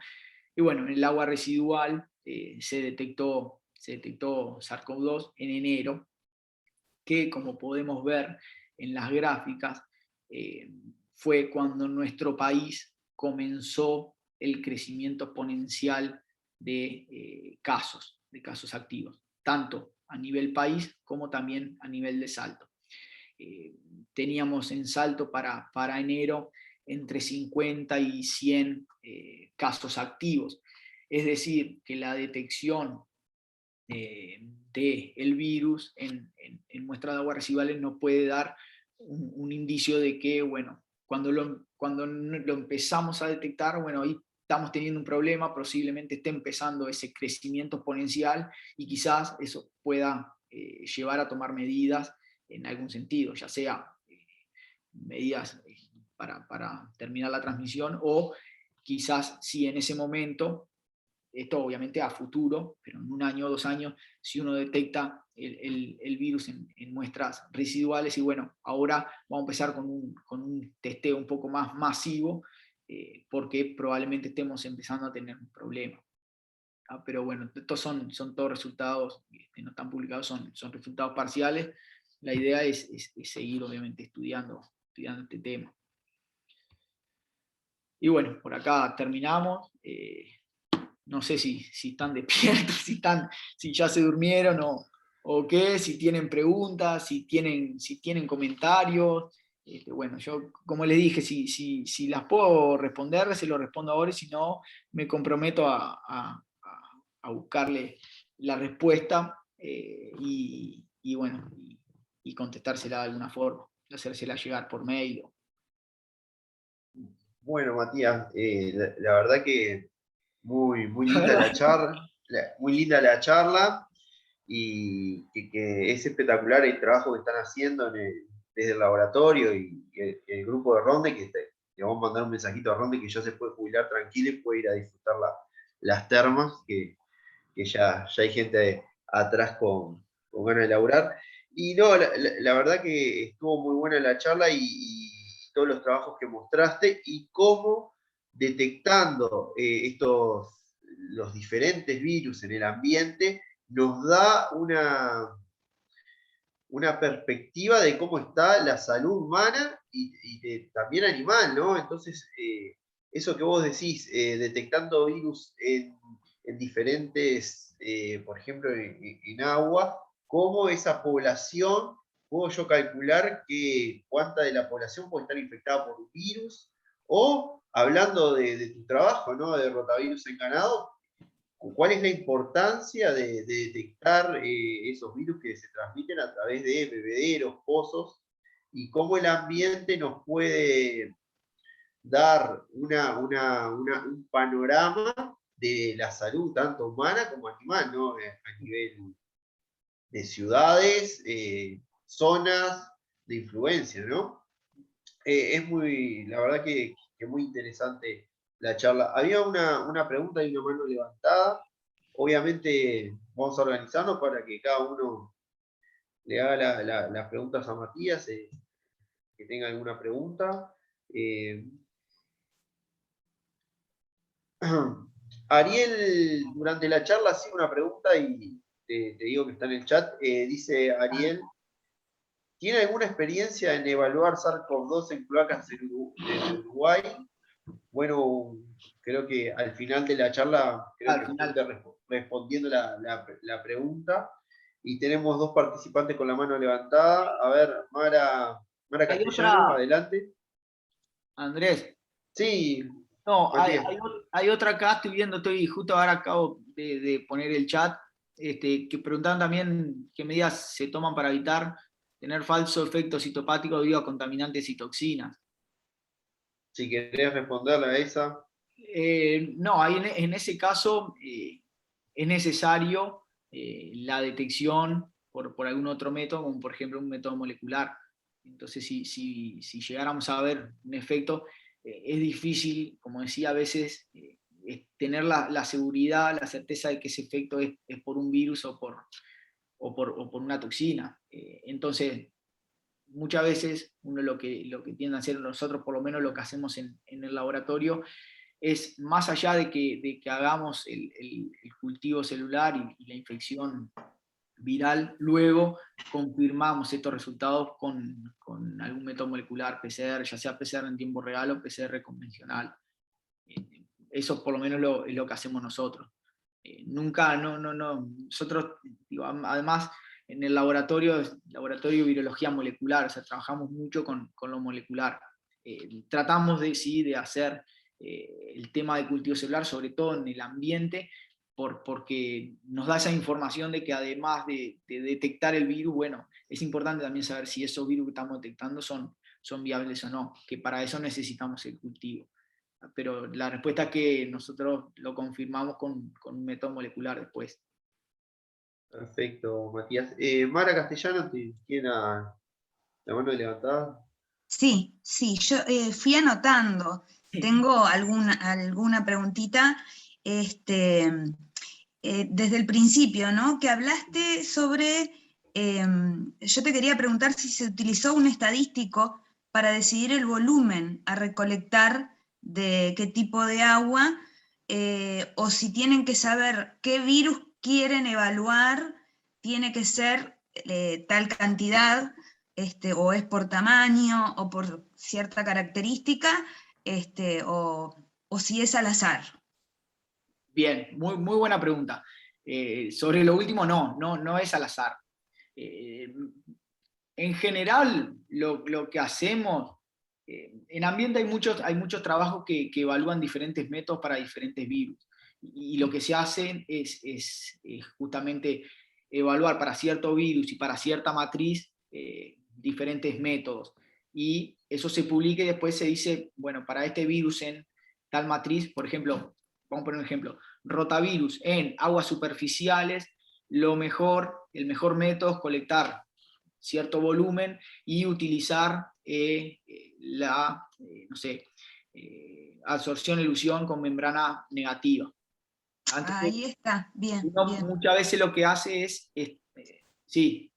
No, eso, o sea, ustedes establecen un protocolo para saber cuánto volumen van a recolectar, porque ya más o menos saben con cuánto trabajar. Ahí está. Exacto. Por ejemplo, en el caso que yo no me olvidé, bueno, ahora me acabo de dar cuenta que no lo puse.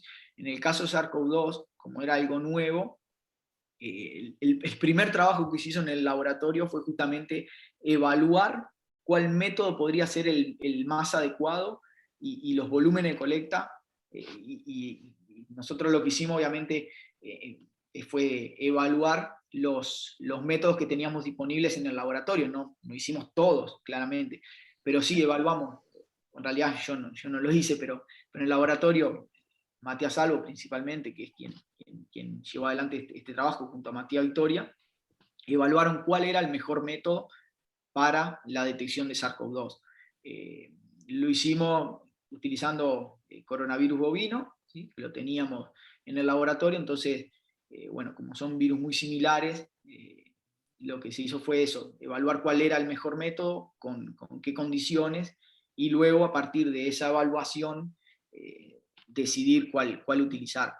Para muchos otros virus ya está estudiado y ya hay trabajos que comparan, entonces uno lo que hace es leer la bibliografía y decir, bueno, yo voy a estudiar aguas superficiales, tales virus, bueno, uno lee y si encuentra algún trabajo que dice, bueno, tal volumen de colecta con tal método, bueno, uno lo utiliza. Si no hay, sí, es cierto que hay que un poco evaluarlo, y es lo que primero se haría o haríamos nosotros, es evaluar cuál es el mejor, principalmente, como decía, lo que tenés disponible, y en base a eso sí, seguiría hacer el muestreo. Pero no, tanto la cantidad de colecta como el volumen, como la frecuencia y todo, tiene que tener un sentido siempre. Y obviamente depende también de las preguntas que uno quiera responder. Claro, por eso. Y ustedes utilizan a un estadista, obviamente, para todo eso, para saber, bueno, yo quiero saber de esto. Entonces, me decís cuánto es y qué sé yo, y tal. Está genial. Sí. Tengo otra, perdóname. Sí. Cuando hablaste de ese contagio que se podía dar en humanos, ¿no? Y justo estábamos hablando del agua, a mí me vino a la cabeza enseguida el caso del cólera en Gran Bretaña. Por allá por los años 80, que no sabían qué era lo que estaba pasando y por qué algunos consumiendo cierta agua no pasaba nada, y los que consumían agua de grifo de las plazas enfermaban rápidamente. Entonces, no sé si será buena noticia o no. Nosotros acá, por lo menos, yo estoy en Montevideo, ¿no? Sí. Yo consumo agua de grifo perfectamente y tengo animales domésticos que también los consumen. Y, por ejemplo, justo ahora que hablaste del SARS-CoV-2, a mí se me vino todo eso a la cabeza. Lo que me di cuenta es que el agua de grifo, por lo menos, a mí no me ha contagiado, y a ellos que no tienen vacunas, obviamente, por esto, tampoco, y andan lo más bien. Así que se ve que por lo menos en el agua sí hay, es muy poquito, por lo menos por ahora, ¿no? Digo yo, no sé. de atrevida que soy, lo estoy diciendo porque yo de esto, obviamente... Sí, no se ha visto, ¿no?, que se transmita a través del agua, y de hecho, bueno, nuestros resultados están en esa línea, porque si bien lo detectamos en agua, eran aguas residuales, o sea que en realidad no eran agua que se iban a consumir, y eran aguas que en realidad tienen la contaminación directa de personas que obviamente excretaron el virus a través de la Claro. materia fecal, y se detectó en esa agua, pero sí es cierto eso. Bien, y por último, y termino, ustedes utilizan medio de cultivo para un virus determinado en el agua. ¿Son los mismos medios de cultivo celulares que utilizamos nosotros para, yo qué sé, células madre, por ejemplo? ¿Hablamos de suero fetal bovino y esas cosas? Sí, digo, obviamente después las condiciones de cada virus Claro, son después se van diferentes, cambiando por pero cada... exacto, pero son líneas celulares. Yo digo, de memoria te puedo decir, rotavirus lo cultivás en la línea celular MA104, por ejemplo. Pero, Ah, bien, bien. pero sí, son líneas celulares que uno utiliza, que se saben que se han utilizado para aislar determinados virus. Depende del virus que sea, cuál es la línea celular que uno va a utilizar. Y Ay, obviamente también las condiciones, si es el agregado, ¿no?, de suero fetal bovino, el medio, etcétera. claro, está, perfecto. Y, perdón, sigo con mi verborragia. Adelante. El AA me sale, el ácido ascórbico, ¿ustedes lo utilizan para No, el medio? ¿Para el medio cultivo no?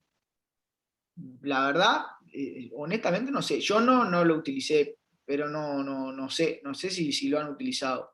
No, no, yo porque lo estoy estudiando Sí. en mi maestría, porque da propiedades como que aumenta la capacidad ¿cómo es? De diferenciación de las células nada más.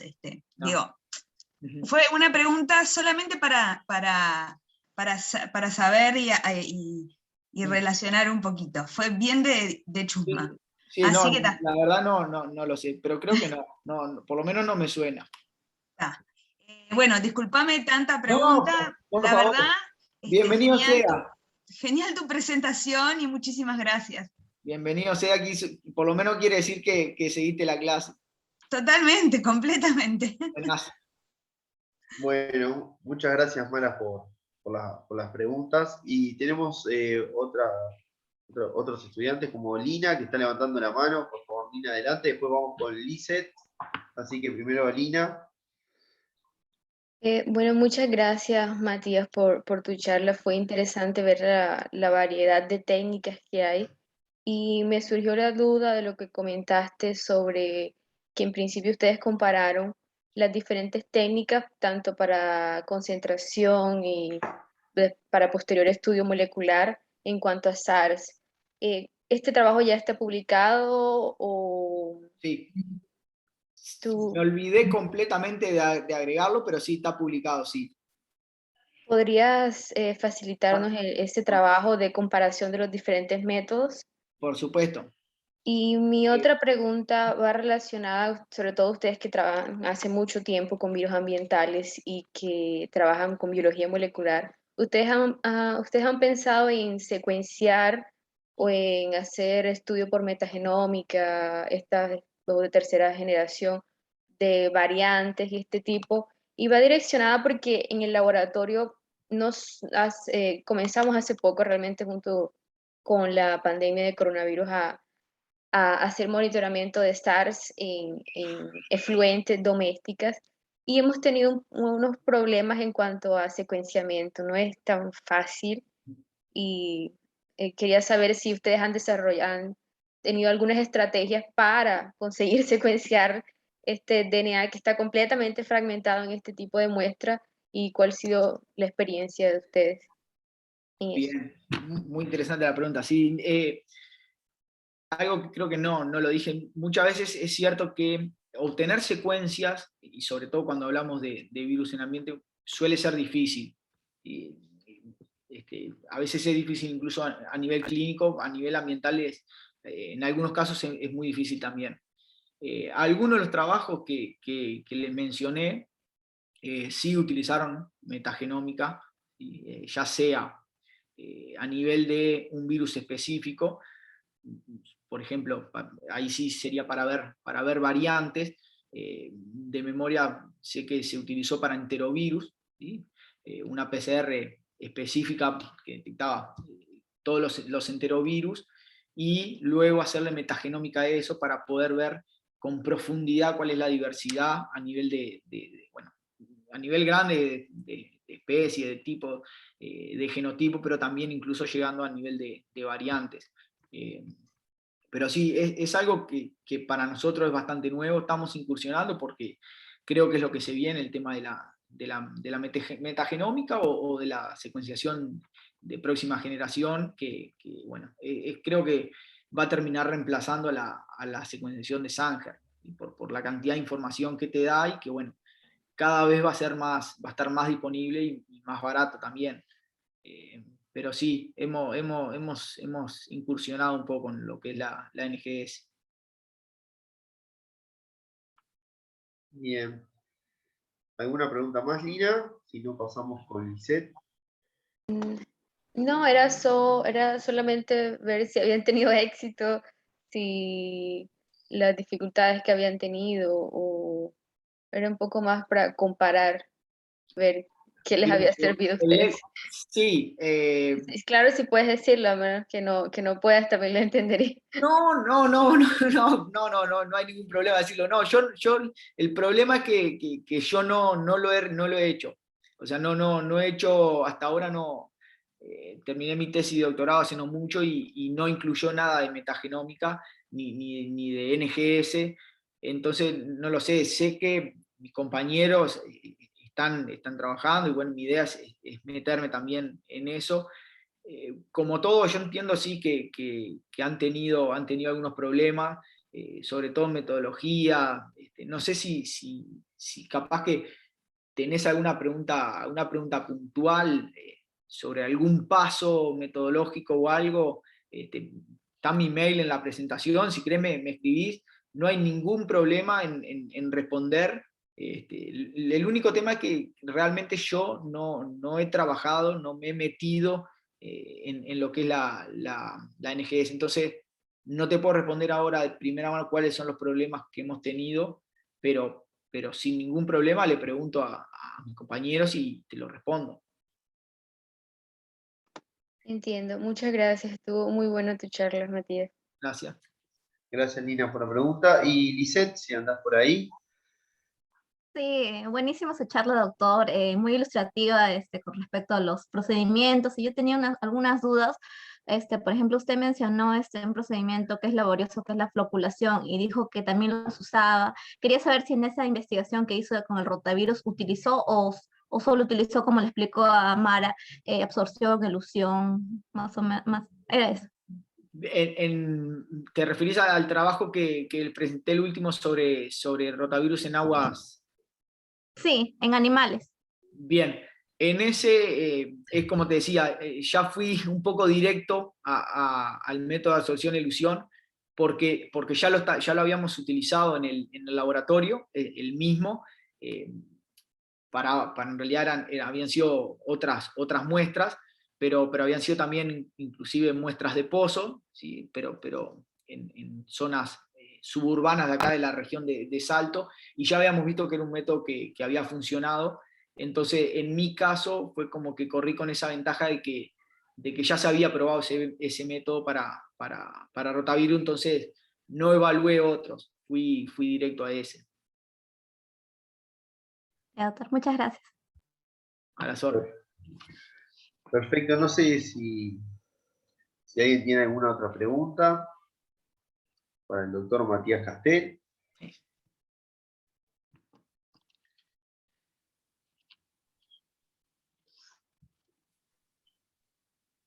Bueno, parece que no tenemos más preguntas, Matías. Bueno, muchísimas gracias por participar y estamos a las órdenes. Así, y bueno, estamos dando por finalizada la clase de hoy, nos volvemos a reencontrar, y bueno, espero que tengan un buen fin de semana, y nos estaremos viendo la semana que viene. Matías, pero Quedó, de vuelta nomás, ¿no? Sí, dale, dale nomás. quedó Mara. De atrevida. Yo voy cada tanto por Salto, en caso de que yo ya sepa de repente alguna vez que vayamos para allá, poder comunicarse contigo para conocer nada más. Yo no conozco Regional Norte y estaría bueno. Por supuesto que sí, sí, sí, sin duda. Está mi mail ahí, si no, digo, lo tienen. Nosotros en ese sentido, como dije al principio, en el laboratorio estamos siempre abiertos tanto a colaboraciones como a que vengan y bueno, contarles lo que hacemos, obviamente los problemas que tenemos, todo eso, digo, nosotros no tenemos problema en recibir o Sí, responderle las dudas, lo que sea, sin ningún, pero así, ya te digo, escribís un mail, nos decís cuándo venís y se puede. claro, no, sí, todo con tiempo. No, y te iba a decir que nosotros estamos, no sé si estás enterado, en Facultad de Odontología, yo soy la odontóloga del grupo, en Facultad de Odontología estamos haciendo un laboratorio de cultivo celular porque estábamos utilizando el del Hospital de Clínicas. Y está casi pronto, así que también a cualquiera de los compañeros y a ti, cuando quede pronto y quieran venir, también invitados a ver todo y a cuestionar si está bueno, cómo se pusieron las cosas, cómo está todo. Estamos muy contentos por esto, porque venimos trabajando hace muchos años en el Clínicas y ahora vamos a tener nuestro propio laboratorio, así que es genial. Pero bueno, sus felicitaciones y seguro lo voy a tener en cuenta también. Bueno, Consigo el mail y cuando ande por ahí, ahí paso va. a conocer. Bien, muchísimas gracias, la verdad la charla estuvo genial. Bueno, Gracias. muchas gracias a todos. Bueno, te despedimos, Chao. Matías, y que Bueno, disfrute los días primaverales en Salto. Así que te nos dejamos estamos por viendo. acá, que está lindo, creo que está una temperatura de 30 grados, tendrán por ahí capaz. Y capaz que sí, hasta hace un rato seguro. Bueno, muchas gracias y bueno, un placer Muchas gracias. acompañarlos y buen fin de semana para todos, nos estamos viendo y bueno, disfruten el fin de semana. A ver, hasta luego.